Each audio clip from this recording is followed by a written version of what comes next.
So part one is know me. Yeah. Maybe after finish this part one, you will know about myself. Okay.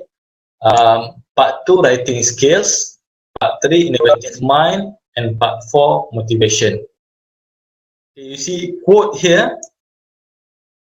One day you will tell your story of how you have overcome what you are going through now. Now too, which means that I did this during my PhD, and it will become part of someone survival guide. So maybe also whatever that you did during this PhD, during this research, okay, and maybe it will become part of someone as survival guide in the future.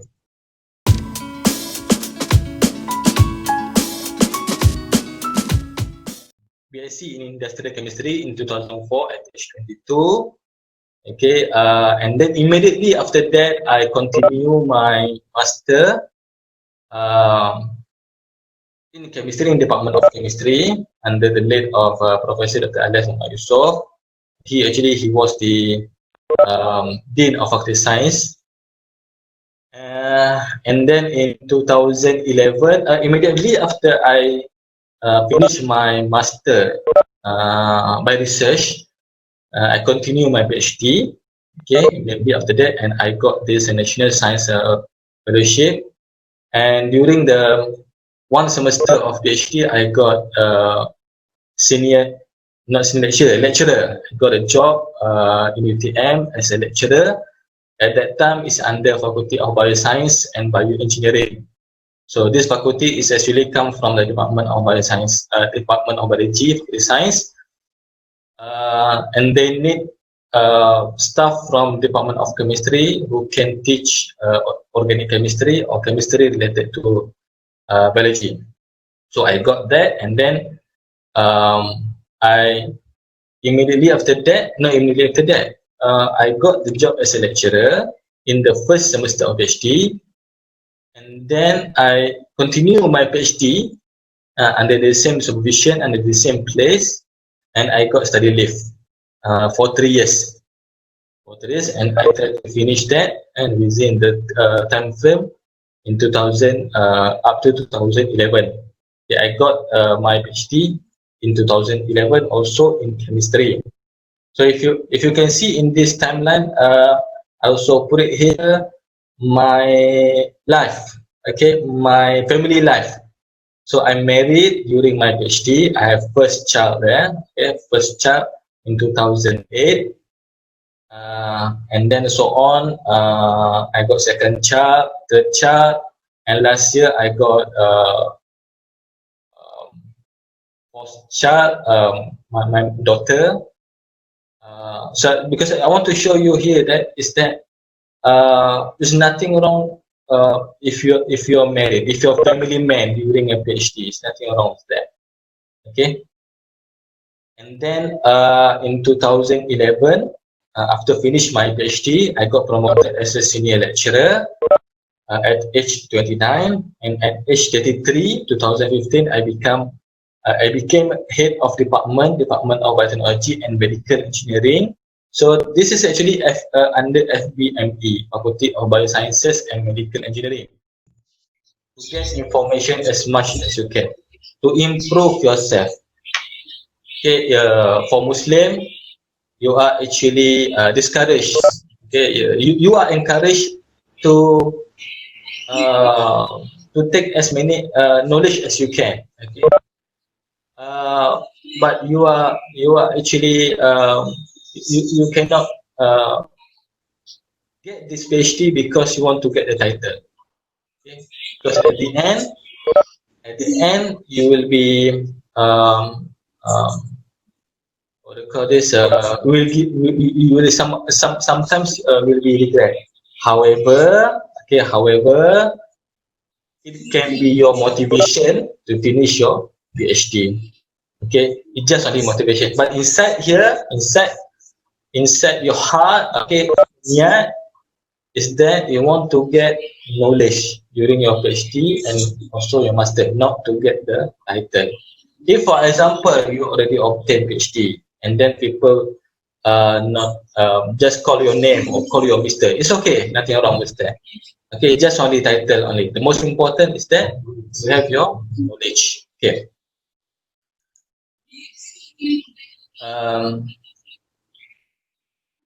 Okay, so a life after PhD. So if you can see here, these are the things that we need to do. Okay, I need to do as academician. Okay, as a scientist, this is what we need to do. Administration works. Okay, professional services.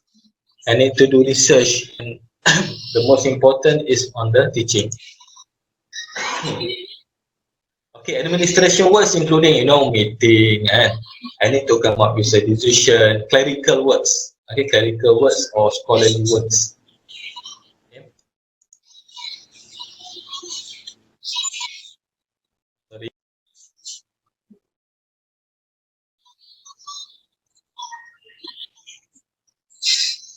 Okay, under professional service, what I need to do, what I'm doing actually during life after PhD, I became a reviewer. Until now, I already review journals Q1 and also Q2 from Elsevier, from Springer. Okay, review some of the papers from the conference, evaluate students' assignment, evaluate research proposal, and so on, becoming a panel stage and speaker. Okay, and for the research, under research, it's a supervision. Okay, I need to supervise a lot of students. It's not just on me. It's not just me. Okay, it's most of the academician. They will do this. Okay, come up with a proposal, supervise a project, manage a project, come up with a publication. IPR is intellectual property rights, and teaching. Teaching is like, for me, is 40%. Teaching is 40% works under my KPI, 40%.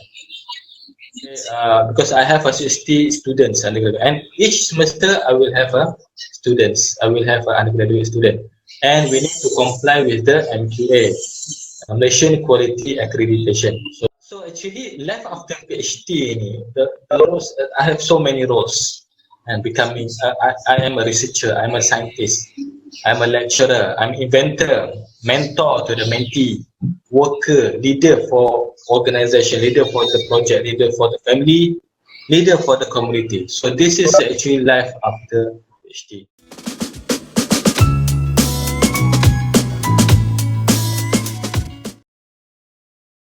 Okay, this is what you need to do, right? You need to come up with a proposal starting from the first semester and also second semester. Inside the proposal, you know, you have production, objective, literature review, and so on. Okay, and maybe some of you are doing review paper. You have been asked by your supervisor to come up with a review paper. Okay, progress report, in GSMS. Some of the students, okay, they come up with a written progress report. Scientific article for conference, seminar, scientific articles for journals, and description of invention. If, for example, if you want to file for patent, okay, if your supervisor asks you to file for patent or for copyright, so they will ask you to write the description of the invention, and also other articles, magazine, technical report, and lastly thesis. Okay, so this task is for the student. Okay, so in the future, if you're becoming a scientist, you need to come up with a publication. Okay, you need to come up with the proposal to get some research project.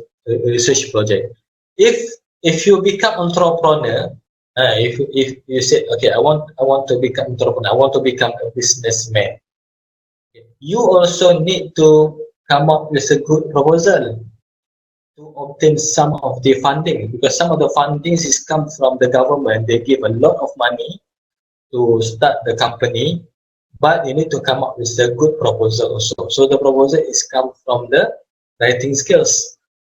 Okay, and you need to become a reviewer, you need to become a evaluator. So if you want to start a paper, so what you can do is that you can start with interest and method. Okay, result discussion. After that is result discussion, conclusion, and you go back to the introduction, because the finding that you obtain, you will use that for your introduction, and to come up with a literature review, to come up with the aim of study problems is based on the result discussion. Okay,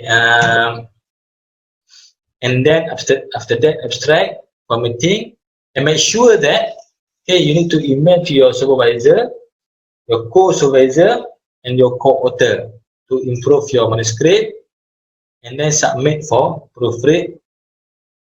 Submit for proofread to improve your English, and finally you submit this. Okay, I have this experience because I'm also I have reviewed a lot of journals that publish in Q1 and also Q2 journals under Elsevier and also Springer. Okay, and also I've reviewed paper conference. So what I can say, actually, most of the author they come up with the good results, but sometimes the problem with the synchronity, or the problem with the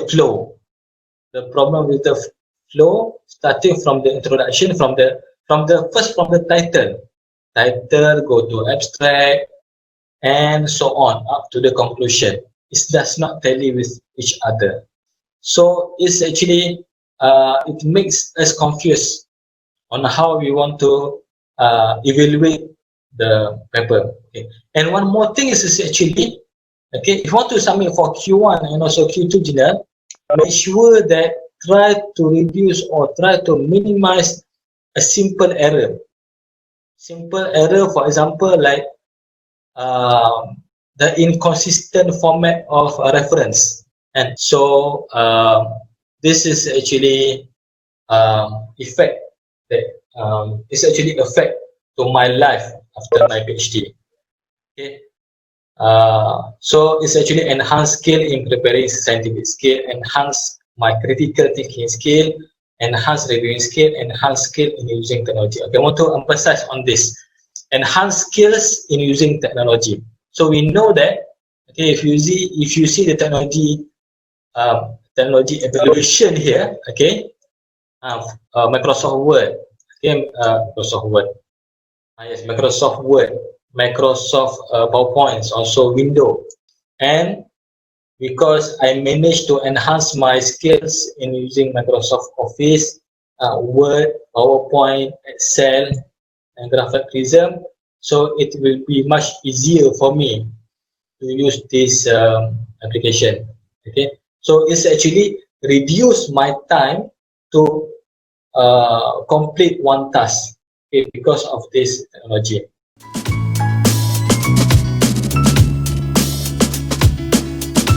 The word innovative or innovation, and the other words for the innovation is original, unexpected, fresh, never been thought of before, never been seen before, creative, new, and useful.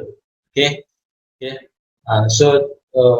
And this innovation also is about mindset. It's not just only understanding innovation, but we do not know how to come up with a good product. So innovation also is something that you need to learn. You need to involve in this. And so that is innovation. Why innovation is important?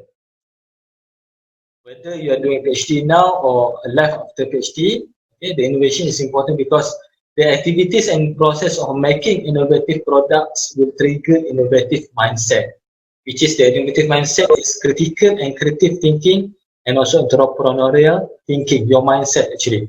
So you will learn different angles. So this is also is very important. Okay, different angles, not just your field. If you are in the chemistry fields, So if you want to come up with a product, you also need to have a collaboration from the mechanical engineering, for example.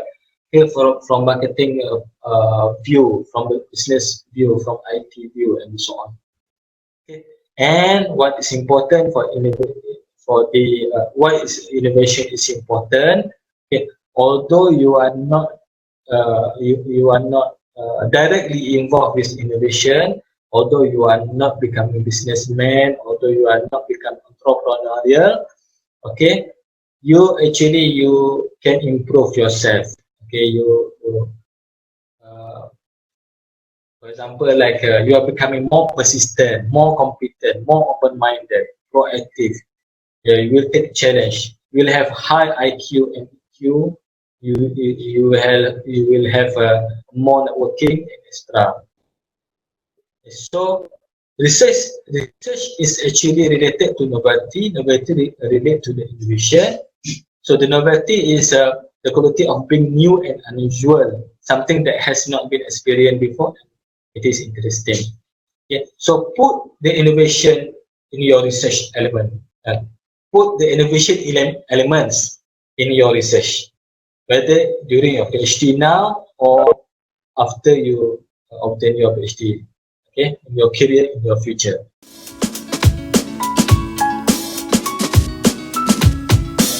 Okay, lastly, part 4, motivation. Okay, like I said, okay, during my first few years, okay, for first few years, I participate in this research. Okay, I read a lot of motivation books. Okay, for example, like if you can see here, this is just only 20% from all of the books that I have read. I try to read, like, try to finish one book for 1 month, or it depends on the books. If the book is too thick, so it will take like 1 or 2 months for me to read. But I will continuously read this book. Okay, for example, like this one is the famous one, The 7 Habits of Highly Effective People. Powerful lesson in personal change. All of this book actually they will give almost similar advice. And if you want to success, you need to have this, and this. So this may be perseverance. Okay, perseverance. Persevere. You need to have a persevere. Okay. Maybe during your research, a good quotes for your self development. Now, for example, like a great attitude becomes a great day, which becomes a great month, which becomes a great year, which becomes a great life. So just what you need to do is you need to come up with a good attitude. You need to become more disciplined. Okay, don't be afraid of being different. Be afraid of being like everyone else. The greatest gift you can give someone is your time. So this one, what you can do, you can help others, because when you give your time, you are giving a portion of your life that you will never get back.